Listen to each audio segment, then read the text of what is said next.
Discuss करेंगे जो भी स्कॉलरशिप का क्वेश्चन हुआ है लेटेस्ट 2026 में, उसका एक क्वेश्चन नंबर फर्स्ट देखते हैं। ठीक है, तो इसके अंदर देख रखा है 400 लीटर मिल्क है, इसमें 11% फैट है और वो मिक्स हुआ 600 लीटर मिल्क है, उसमें 8% फैट है। हमको क्या निकालना है, इस मिक्सचर में टोटल कितना फैट है।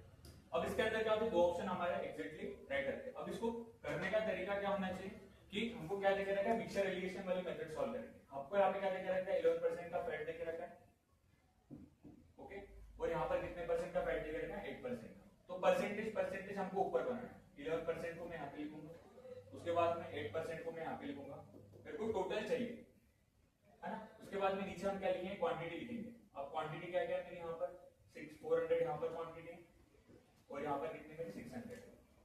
इस क्वेश्चन में मेन चीज हमको यहाँ पर ये ध्यान में रखना है कि यहाँ पर 11% 8% है, मतलब मेरा जो आंसर होगा वो इन दोनों के बीच में होगा। अब जो भी ऑप्शन है मेरे वो इन दोनों के बीच है, तो यहाँ से हम सॉल्व नहीं कर सकते, सारा ऑप्शन इन दोनों के बीच है, तो आपको आगे सॉल्व करना पड़ेगा। अब मैं इसको 2 0 से 2 0 कट कर दूंगा, यहाँ पर 2 2 4 2 2 3 6।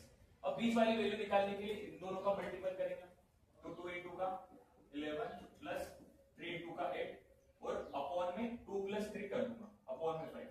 अब इसको 11 into 2 करता हूं 22 आता है, 3 into 2 करता हूं कितना आता है 24 डिवाइडेड बाय कितना आएगा मेरा 5 आएगा। मतलब जो मेरा आंसर आएगा वो कितना आएगा 5/46 अपॉन में कितना आएगा 5, जो कि होता है क्या होता है 9.2।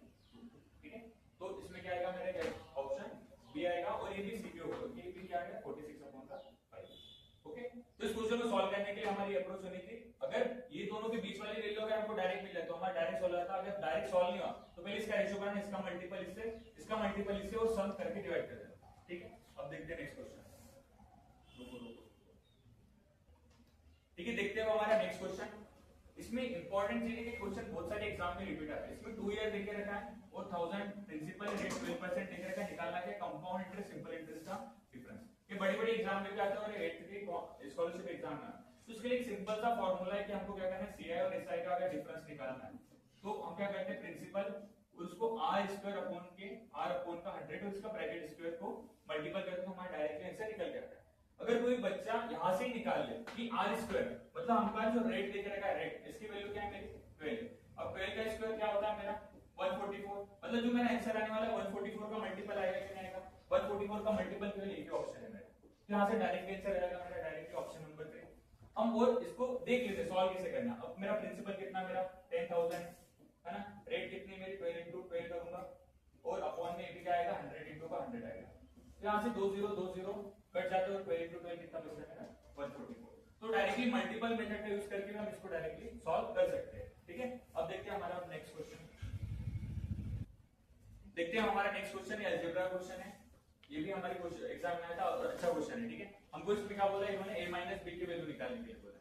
ठीक है, a माइनस बी मतलब क्या, a माइनस बी की हम डायरेक्ट वैल्यू निकाल सकते हैं कि नहीं, तो a माइनस बी और इसका क्या करना पड़ेगा हमको स्क्वायर। a माइनस बी का स्क्वायर क्या होता है मेरा a स्क्वायर प्लस क्या होता है मेरा b स्क्वायर माइनस क्या होता है मेरा 2ab। अब देखो a square plus b square की वैल्यू हमको क्वेश्चन में देखे रहेगी कितनी होगी मेरी 325 होगा। ठीक है, माइनस का 2ab की वैल्यू यहां पर देखे रहेगी कितना होगा मेरा 102 हो जाएगा। अब एक चीज यहाँ पे ध्यान में रखो, इसको केवल यूनिट डिजिट से हमको सॉल्व करना है। ठीक है, अगर मैं इसको सॉल्व करता हूं 4 2 क्या बनता है मेरा यहाँ पे 4 बनता है, यहाँ पर कितना बनता है 5 बनता है, 5 में 4 जाए कितना बचे 1। मेरे को a माइनस बी की वैल्यू निकालना है, मतलब इन नंबरों का अगर हम स्क्वायर देखते हैं, जैसे कि 6 का स्क्वायर करूंगा तो यूनिट प्लेस पे 6 आएगा, 8 का करूंगा तो यूनिट प्लेस पे 4 आएगा, 7 करूंगा तो यूनिट प्लेस पे कितना आएगा 9 आएगा और 1 का करूंगा तो यूनिट प्लेस पे 1 आएगा। मतलब डायरेक्टली मेरा बिना सॉल्व करे हुए यहाँ पर मेरा आंसर निकल के आ रहा है। अगर आपको सॉल्व करना है तो यहाँ पर देखो 324 है, इसको मैंने लिखा तो कितना आएगा 204 मतलब कितना होगा मेरा 121। ये क्या आएगा a माइनस बी का होल स्क्वायर की वैल्यू, और a माइनस बी निकालता हूं अगर मैं स्क्वायर हटाता हूं तो किसका स्क्वायर रूट है 11। तो अब यहाँ पे भी क्वेश्चन हमारे यहीं पे खत्म हो जाता है, पूरा सॉल्व करने की जरूरत है क्या, नहीं।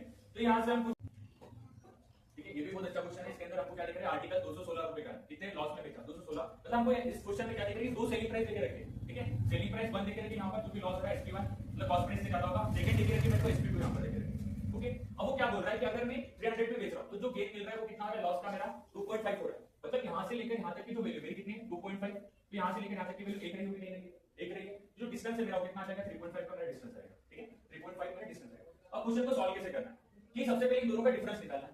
इसको 300 माइनस ये करूंगा मैं 3.5 से, तो इसकी वैल्यू कितनी निकल के आएगी 84 वैल्यू निकल के आएगी, है ना।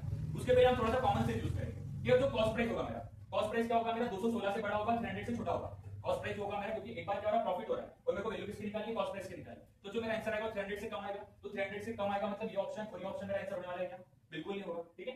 और 216 से कम आएगा, अभी दोनों ऑप्शन 216 जा रहा है, तो दोनों ऑप्शन कहीं ना कहीं पे ज्यादा है। अब हम देख रहे हैं कि उसने क्या बोला 2.5 मेरा कितना है, इससे ज्यादा। अब यहां से इसकी वैल्यू निकाल, इसकी एक वैल्यू निकाल दो, कितना आएगा, एक जीरो यहां पे लगा देंगे, इसको मैं 7 से कट करता हूं तो 5 और ये कितना आएगा मेरा 7 से 120, ठीक है। अब मैं यहां पे क्वेश्चन मेरा सॉल्व हो गया कि जो मेरा आंसर आएगा वो हमको किसकी वैल्यू निकालनी है, 100 की वैल्यू निकालनी। 100 की वैल्यू निकालनी मतलब क्या बचेगा मेरा, 100 की वैल्यू निकालनी मतलब इसको किससे मल्टीपल करूंगा मैं, 20 से करूंगा, और इसको भी 20 से करूंगा, तो कितना आएगा मेरा, यहां पर 100 की वैल्यू निकालेंगे 2440। इसको एक चीज और ध्यान में रख सकते हैं, जैसे कि वहां पर मेरा क्या आ रहा था 3.5 की वैल्यू निकाली थी, जो डिफरेंस 84 आ रहा था, मतलब ये कहीं ना कहीं 12 का मल्टीपल था, ठीक है, किसका मल्टीपल था, 12 into 7 का मल्टीपल था, ठीक है। अगर मैं देखता मेरे दो ऑप्शन तो मेरे कॉमन सेंस से कट गए थे कि मेरा जो सेलिंग प्राइस है वो क्या आना चाहिए, सॉरी सेलिंग प्राइस प्रॉफिट वाला 300 और कॉस्ट प्राइस क्या आना चाहिए, उससे कम आना चाहिए, और 216 से आना चाहिए। तो दो ऑप्शन मेरे 300 ज्यादा थे, तो ये तो आ नहीं सकते थे मेरी कॉस्ट प्राइस, ठीक है। और बचे हुए दो ऑप्शन में से 12 का मल्टीपल कौन सा था, मेरा ऑप्शन नंबर डी था, ठीक है। तो इसे अप्रोच से हमको इस क्वेश्चन को सॉल्व करना। अब देखते हैं हमारा नेक्स्ट क्वेश्चन, देखते हैं हमारा नेक्स्ट क्वेश्चन। इसने बोला है कि एक फार्मर ने ट्रेडिंग इक्विपमेंट का सेट लिया, एग्रीकल्चर डिपार्टमेंट से, कितने रुपए का लिया, 3,25,000 का, वो भी 35% का डिस्काउंट मिला। What was the mark price of the equipment. अब मेरे को बताओ एक कि सपोज 100 रुपए का कुछ रहा होगा, है ना, तो 35% का डिस्काउंट दिया, 35% का उसने क्या दिया, डिस्काउंट दिया, तो बेचा कितने में होगा, सेलिंग प्राइस कितने में, उसने 65%, 65% में उसने बेचा, कितने बेचा हमको, ठीक है। अब 65% की वैल्यू इसने देखे रखी हमको कितना, 3,25,000 इसकी सेलिंग प्राइस, इसकी वैल्यू देखे रखी। तो सबसे पहले हम क्या करेंगे, इसको 5 बना लिया करो, जैसे कि 30 से कट हो जाएगा, 35 यहाँ पर क्या जाएगा 5% आएगा, ठीक है। अब आगे इसको कट करें, 32 से कितना आएगा मेरा 26 और 35 का 65 और बाकी 3 0 एज इट इज। अब हमको इसको क्या बनाना है, 100 बनाना है, 100 बनाने के लिए किससे मल्टीपल करेंगे, 20 से करेंगे, तो इधर कितना बचेगा 100%, और इसको भी किससे मल्टीपल करूंगा मैं, 20 से करूंगा, 20 से का कितना का मेरा 25 50 आएगा, और कितने 1 2 3 4 0, ठीक है। तो ऑप्शन नंबर क्या आ जाएगा मेरा, फर्स्ट यहाँ पे निकल जाएगा। सबसे इंपॉर्टेंट चीज है कि हमको क्या करना था कि 100 मार्क प्राइस को क्या बनाना था, 100 बनाना था, फिर डिस्काउंट 35% का लेकर आया था, और वहां से आगे सॉल्व करना 65% की जो वैल्यू है वही मेरे को क्या लेकर आएगी, सेलिंग प्राइस लेकर आएगी, ठीक है। तो हमने 5 बनाया, 5 क्यों बनाया, क्योंकि 5 से 100 बनाना हमको क्या पड़ेगा, इजी पड़ेगा, ठीक है। अब देखते हैं हमारा नेक्स्ट क्वेश्चन। एज का भी एक शानदार क्वेश्चन आया था एग्जाम के अंदर, ठीक है, ये भी बड़ी बड़ी कॉम्पिटिटिव एग्जाम में आता है और एज के एग्जाम में पूछा है, ठीक है। हमको दो लोग दिए, अनिल और क्या दिए, सुनील, ठीक है। यहाँ पर एक अनिल बनाना है, यहाँ पर क्या बनाना है, सुनील बनाना है। अभी 4 साल 4 ईयर बिफोर, मतलब 4 साल पहले प्रेजेंट से और 4 साल बाद, मतलब तीनों की तीनों टेंस यहाँ पर, तो प्रेजेंट यहाँ पे बनाना, प्रेजेंट में 4 साल पहले, मतलब यहाँ से 4 ईयर बिफोर -4 कितना आ रहा है तुम्हारा, 4 रेशो कितना आ रहा है मेरा 5, प्रेजेंट में पता नहीं क्या होगा, ठीक है। उसके बाद उसने क्या बोला है कि 4 साल बाद प्रेजेंट से और 4 साल बाद +4, इसका रेशो कितना है 6 है, इसका रेशो कितना है 7 है। सबसे पहली कंडीशन होती है कि हम क्या चेक करेंगे, इन दोनों का क्या, यहाँ पर भी 1 है, यहाँ पर भी 1 है, तो कोई कुछ करने की जरूरत नहीं, ठीक है। अब इसको देखो, यहाँ से लेकर यहाँ तक कितना गैप है, यहाँ पर 2 है, यहाँ पर भी कितना है 2 है। इस 2 की वैल्यू यहाँ पर कितना हुआ, यहाँ से लेकर प्रेजेंट में 4 और फिर इसके बाद में 4, मतलब कितना है 4 + 4 8, मतलब इस 2 की एक की वैल्यू कितना है तुम्हारी 4 आ रही। इसी में भी तुम ये रखो इस 4 की वैल्यू। अब हमको अनिल की निकालना है, इसको क्या होगा 4 × 4 मतलब 16 आ जाएगी। अनिल की 4 साल पहले कितनी थी 16 थी, अब प्रेजेंट निकालने के लिए अगर मैं इसमें +4 का ऐड करूंगा मतलब कितना है नीचे 20 इयर्स आ जाएगी। दूसरा तरीका और इस क्वेश्चन को सॉल्व करने का वो ऐसा है कि हमको कुछ भी, मतलब सपोज अनिल का जो रेशो कितना है मेरा 4 है ना, और कितने 4 साल बाद के निकालना है, तो किसी में भी +4 करके तुम्हारा डिवाइड हो जाएगा, लेकिन हमारे पास 3 ऑप्शन थे जो कि डिविजिबल बाय 4 थे, इसलिए हम इस मेथड को यूज नहीं करते, ये तो हमारा इस मेथड से भी डायरेक्टली आंसर निकल जाता है, ठीक है। देखते हैं हमारा